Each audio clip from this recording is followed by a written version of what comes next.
नमस्कार, आप देख रहे हैं उत्तर प्रदेश विशेष। मैं हूं आपके साथ सरिता तिवारी। करते हैं खबरों की शुरुआत। उत्तर प्रदेश विधानसभा चुनाव के लिए कांग्रेस कल से प्रतिज्ञा यात्रा शुरू करने जा रही है। कांग्रेस पार्टी की राष्ट्रीय महासचिव और प्रदेश प्रभारी यानी प्रियंका गांधी वाड्रा कल बाराबंकी की जैतपुर विधानसभा क्षेत्र के हरख इंटर कॉलेज में प्रतिज्ञा यात्रा को हरी झंडी दिखाकर रवाना करेंगी। इस दौरान प्रियंका गांधी एक जनसभा को संबोधित करेंगी, तो वहीं साथ में कांग्रेस के बड़े नेता भी मौजूद रहेंगे। आपको बता दें कि कांग्रेस यूपी चुनाव को लेकर 7 प्रतिज्ञा लेगी, जिसमें से एक लड़कियों के लिए 40% टिकट और स्मार्टफोन देने की पहली प्रतिज्ञा कांग्रेस ले चुकी है। बाकी की 6 प्रतिज्ञा यात्रा में कल प्रियंका गांधी घोषणा करेंगी और यात्रा के दौरान पार्टी के दूसरे नेताओं की जनसभाएं, नुक्कड़ सभाएं, शहरों और बाजारों में रोड शो, रास्ते में आने जाने वाले मंदिरों में दर्शन और स्थानीय स्तर पर सामुदायिक भोज, मोटर बाइक रैली जैसे कई कार्यक्रम होंगे।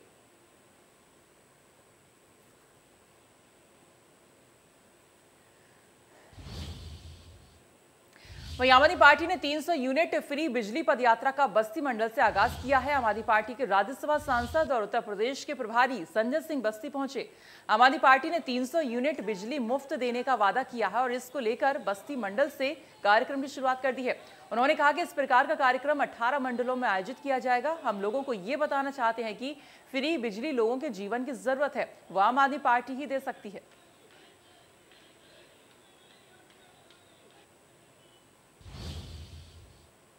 भीम आर्मी चीफ चंद्रशेखर रावण ने आगरा में पुलिस कस्टडी में हुए मौत मामले पर बयान दिया है। उन्होंने कहा कि पीड़ित परिवार के साथ दुर्व्यवहार किया गया है। वहीं महिलाओं को भी पुलिस ने गिरफ्तार किया। उन्होंने मामले में सीबीआई जांच की मांग की है। भीम आर्मी चीफ चंद्रशेखर रावण आज आगरा पहुंचे और उनके परिवार से मिले हैं।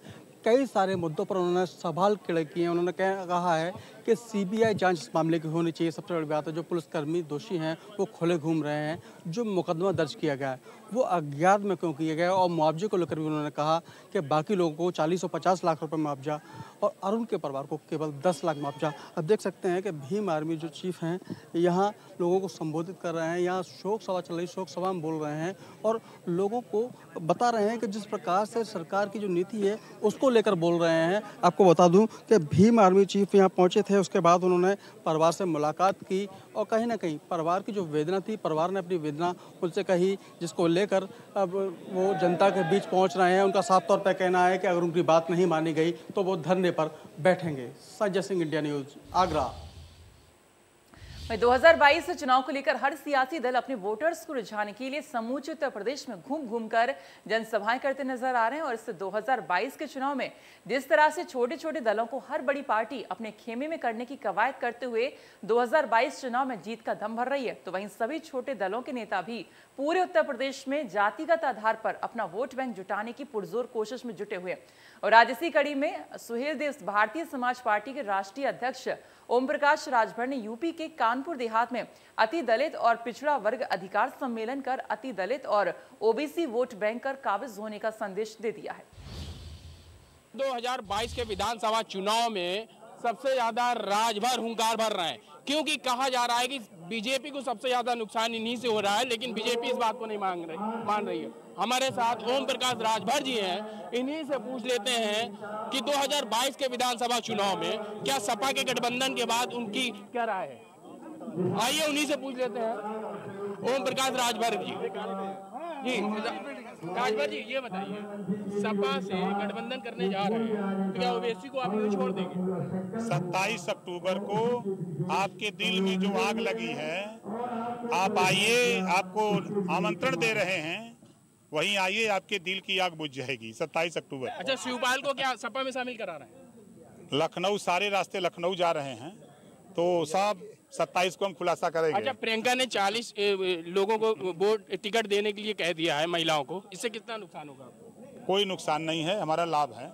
अच्छा, कितनी सीटों पे यूपी में चुनाव लड़ रहे हैं? हमारा मोर्चा 403 सीटों में लड़ेगा। 403 सीटों? 403। अच्छा, ये बताइए कि जो यूपी में भाजपा कह रही है किसी के अलग होने से उन्हें कोई फर्क नहीं पड़ता, और आप कह रहे हैं कि आपके अलग होने से अब इस बार उनको उखाड़ फेंकेंगे, तो क्या कहना है आप? जवान है बचा, मैं भाजपा ही के वोट देइयो के, कोई वोट देने वाला नहीं है इस धरती पर। अच्छा, सरकार तो कह रही है कि हमने किसानों की आय दुगनी कर दिया, आप कह रहे हैं लगातार वो किया है। बुंदेलखंड में अन्ना पशु थे और अन्ना पशु पूरे प्रदेश में फैला दिया, और वो अन्ना पशु किसानों का धन दुगुना कर रहे हैं। अभी एनपीए का दाम 265 रुपया बढ़ा दिया, ये किसानों का धन दुगना है। DAP 5 किलो कम कर दिया, रेट बढ़ा दिया, किसानों का धन दुगना है। यही तो धन दुगना हो रहा है किसानों का। अच्छा, गठबंधन आप करने जा रहे हैं सपा के साथ, तो क्या क्या मुद्दे रहेंगे आपके? एकदम मुद्दे हमारे टनाटन हैं।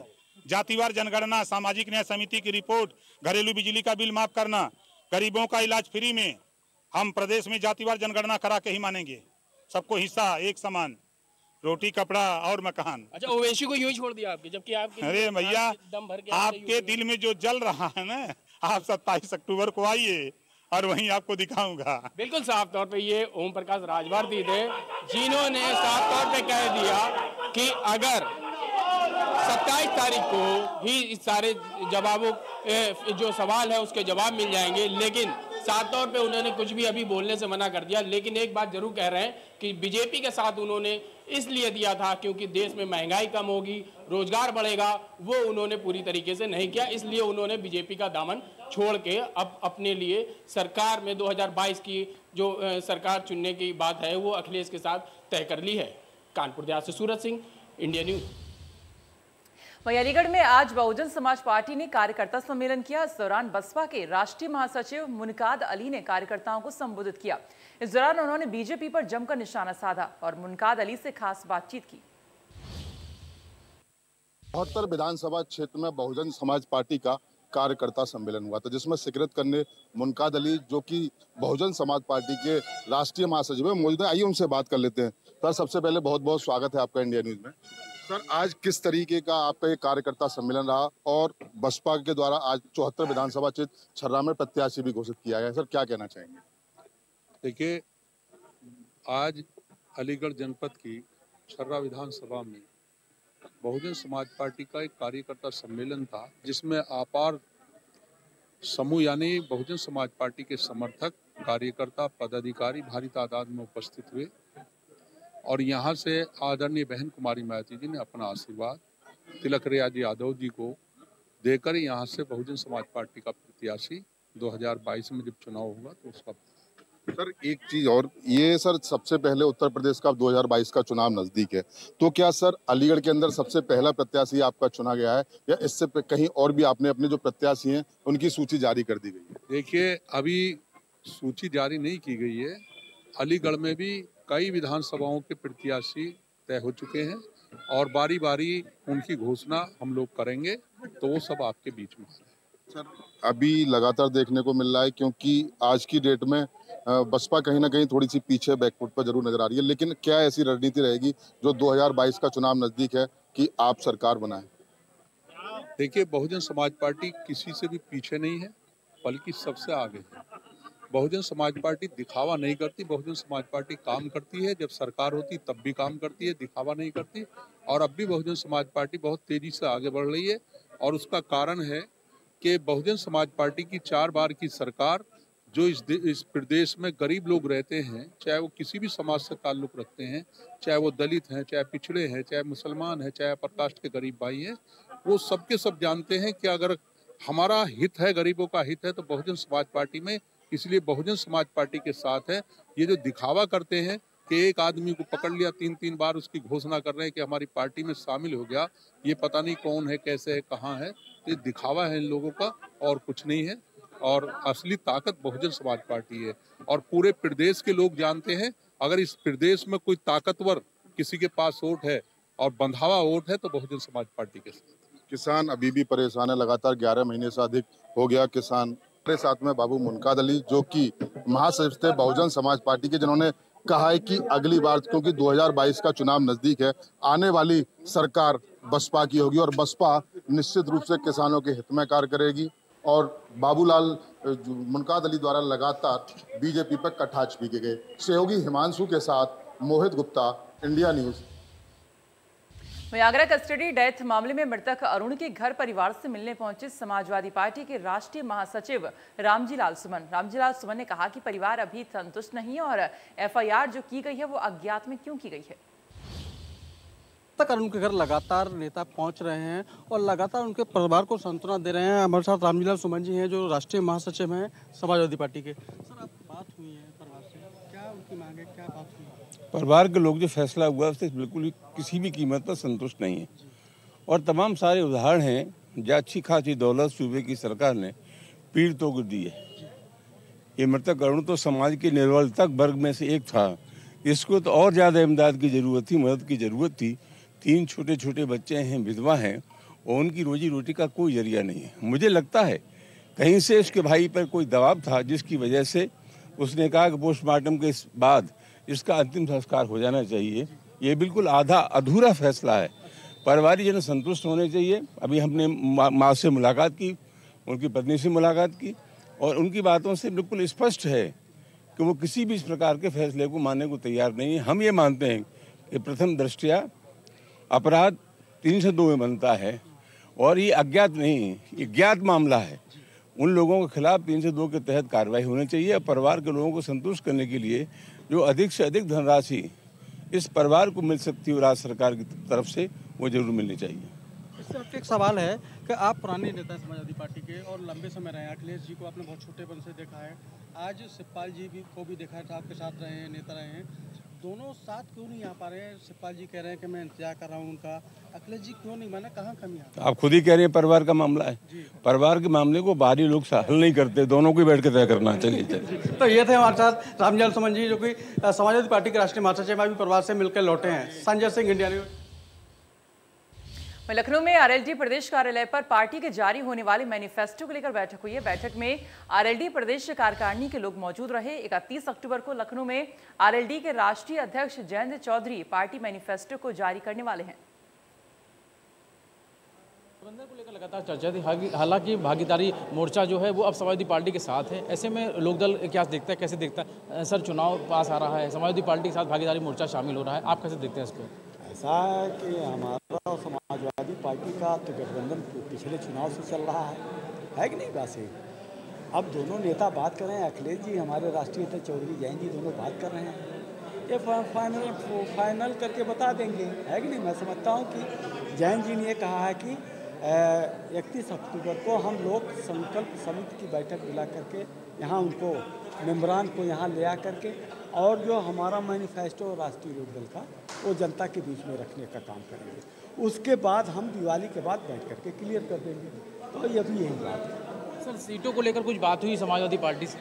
नहीं, ये तो वही दोनों जाने हैं, समाजवादी पार्टी के राष्ट्रीय अध्यक्ष और राष्ट्रीय लोकदल के राष्ट्रीय अध्यक्ष। कौन सी सीट पर क्या है, कितनी सीटें मिलनी है, कितनी सीटें नहीं देनी है, वो दोनों राष्ट्रीय अध्यक्ष जाने, वही बता सकते हैं और कोई दूसरा नहीं बता सकता। 31 तारीख को लखनऊ में बड़ा कार्यक्रम है, क्या कुछ उसमें जैन जी भी शामिल रहेंगे, क्या कुछ रहेगा पूरा कार्यक्रम? वो तो मैनिफेस्टो जो है जनता, किसानों की, मजदूरों की, छोटे व्यापारियों की और अध्यापकों की, वकीलों की, आंगनबाड़ी कार्यकर्त्रियों की, होमगार्ड्स की, नहीं आप, और जो प्रशासनिक अधिकारी हैं, जो इनकी समस्याएं हैं वो एक जगह एकत्रित करके और जो कृषि संबंधित सबको एकत्रित करके वो संकलित करके एक मैनिफेस्टो की शक्ल में जनता जनार्दन के बीच में रखने का काम करने जा रहे हैं, जिससे जनता समझे। ये पहली बार हो रहा है आज़ादी के बाद कि कोई पार्टी जनता का जो मैनिफेस्टो है वो 3-4 महीने पहले लाने का काम कर रही है, जिससे लोग अपने हक और अधिकार को समझें। ये था आरएलडी के प्रदेश अध्यक्ष डॉक्टर मसूद। और साफ तौर पे अगर बात करें तो आरएलडी का समाजवादी पार्टी से गठबंधन है। फिलहाल बड़े नेता ही तय करेंगे कि सीटें कितनी मिलेंगी। हालांकि इसको लेकर ज़्यादा कुछ नहीं बोला, लेकिन ज़रूर है कि चुनाव की तैयारियां हैं वो लगातार जारी हैं। Ravi Kumar, India news, Lucknow.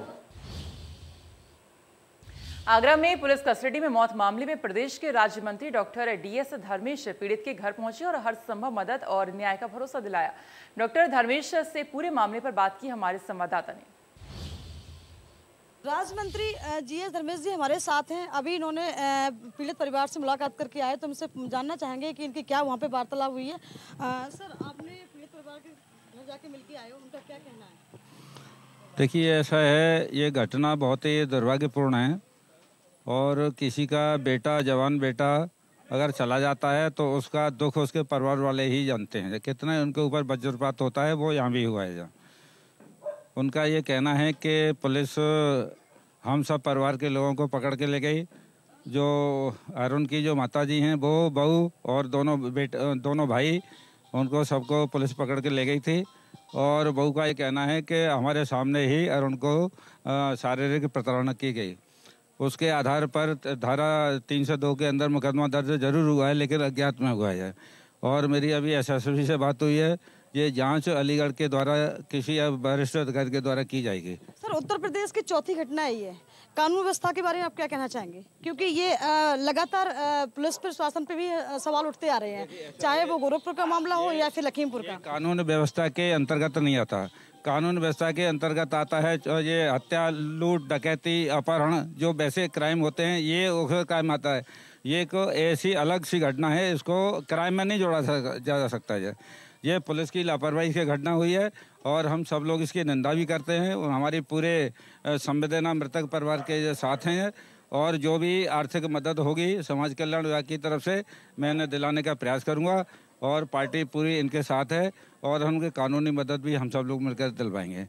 हमारे साथ में अपने सफाई कर्मचारी आयोग के उत्तर प्रदेश के सदस्य श्री कमल वाल्मीकि जी और अपने सफाई कर्मचारी नगर निगम के नेता श्री विनोद इलाहाबादी जी, हमारे गणेशन जी और सब लोग मंडल के अध्यक्ष राहुल बैद जी, हम सब लोग उनसे आए हैं, सब लोग मिले हैं और काफ़ी अच्छी तरह उनसे बातचीत हुई है और हमारा प्रयास होगा मुख्यमंत्री से मिल करके जो भी इनके परिवार की और मदद हो सकती है उसे कराने का प्रयास करेंगे।